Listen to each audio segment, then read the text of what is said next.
सनातन धर्म विश्व का सबसे प्राचीन धर्म और इसका ही मूल आधार है वेद। वेद ही इस दुनिया का प्राचीनतम और एकमात्र धर्म ग्रंथ है तथा मानव जीवन का शाश्वत सत्य है। वेद से ही विश्व के समस्त धर्म ग्रंथों का उद्भव हुआ है और यह ही सर्वश्रेष्ठ है। सनातन धर्म में भी वेदों को ही एकमात्र धर्म ग्रंथ बताया गया है और कहा गया है कि इसमें ही सृष्टि के जन्म से पहले से लेकर उसके अंत के बाद तक का संपूर्ण ज्ञान संचित है।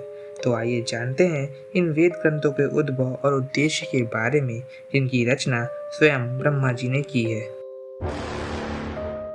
विद्वानों के अनुसार प्राचीन भारत के ग्रंथों को 6 भागों श्रुति, स्मृति, पुराण, इतिहास, आगमन और सिद्धांत में बांटा जा सकता है और इन्हीं में प्रथम भाग अर्थात श्रुति के अंतर्गत चारों वेद आते हैं। श्रुति का अर्थ होता है सुना हुआ ज्ञान और ऐसा माना जाता है कि प्रारंभ में वेद लिखे नहीं गए थे बल्कि ऋषि मुनि अपने वचनों के द्वारा ही मौखिक माध्यम से ही वेदों के ज्ञान को एक पीढ़ी से दूसरी पीढ़ी तक पहुंचाते थे। वेद शब्द का निर्माण विद धातु से हुआ है जिसका अर्थ है ज्ञान व ज्ञान को जानने वाला।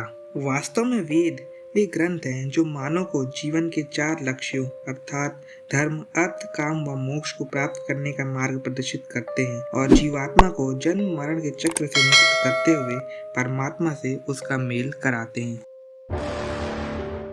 प्राचीन कथाओं के अनुसार अन्य धर्म ग्रंथों की भांति वेदों की रचना किसी मनुष्य ने लिखित रूप में नहीं की थी बल्कि संसार के रचनाकार ब्रह्मा जी ने स्वयं सर्वप्रथम 4 ऋषियों अग्नि, वायु, आदित्य और अंगिरा को क्रमशः ऋग्वेद, यजुर्वेद, सामवेद व अथर्ववेद का ज्ञान दिया था और उसके बाद से ही निरंतर करोड़ों सालों तक वेदों का ज्ञान मौखिक रूप से पीढ़ी दर पीढ़ी प्रवाहित होता रहा और अंततः द्वापर युग के अंत में महर्षि व्यास ने वेदों को पंक्तिबद्ध किया।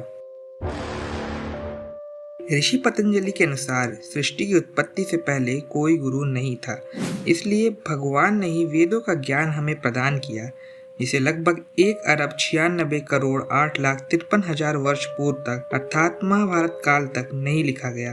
अंततः महाभारत काल के अंत में आज से लगभग 5000 साल पहले यानी तकरीबन 3000 ईसा पूर्व में महर्षि वेद व्यास ने 3 वेदों की रचना की और इसके कुछ समय पश्चात अथर्व ऋषि ने इन तीनों वेदों के ही ज्ञान को स्पष्ट करते हुए चौथे वेद अर्थात अथर्ववेद को लिखा।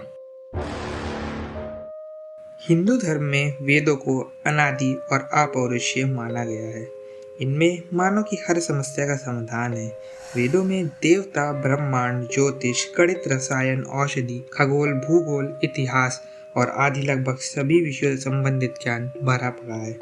हमारे पास कुल 4 वेद विद्यमान हैं जिनमें अलग अलग प्रकार का ज्ञान संचित है।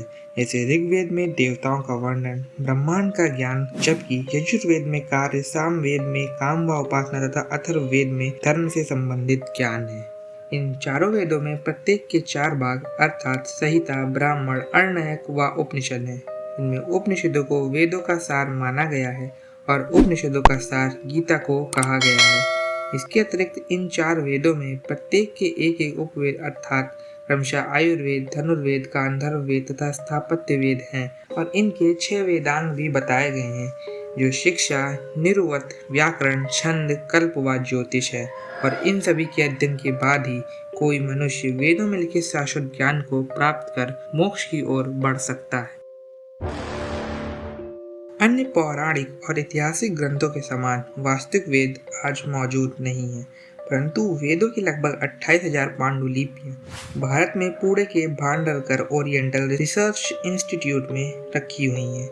इनमें से ऋग्वेद की 30 पांडुलिपियां अर्थात मॉन्यूस्क्रिप्ट्स बहुत ही महत्वपूर्ण हैं जिन्हें यूनेस्को ने विश्व विरासत सूची में शामिल किया है। यूनेस्को ने ऋग्वेद की 1800 से 1500 ईसा पूर्व में लिखी गई 30 पांडुलिपियों को सांस्कृतिक धरोहरों की सूची में भी शामिल किया है और यह बहुत ही उल्लेखनीय बात है कि आज तक यूनेस्को ने कुल 158 मॉन्यूस्क्रिप्ट्स को ही इस सूची में सम्मिलित किया है जिसमें ऋग्वेद की 30 मॉन्यूस्क्रिप्ट्स भी आती हैं। तो दोस्तों, वेदों से जुड़े इस नॉलेज और फैक्ट्स के बारे में क्या आपको पता था? कमेंट करके जरूर बताइए और वीडियो को यहाँ तक देखा है तो लाइक एंड शेयर करके ही जाइएगा और चैनल को सब्सक्राइब करके उस बेल नोटिफिकेशन को ऑल जरूर कर दीजिएगा क्योंकि मैं ऐसे ही मजेदार वीडियो हमेशा बनाता रहता हूँ। And thank you so much for watching.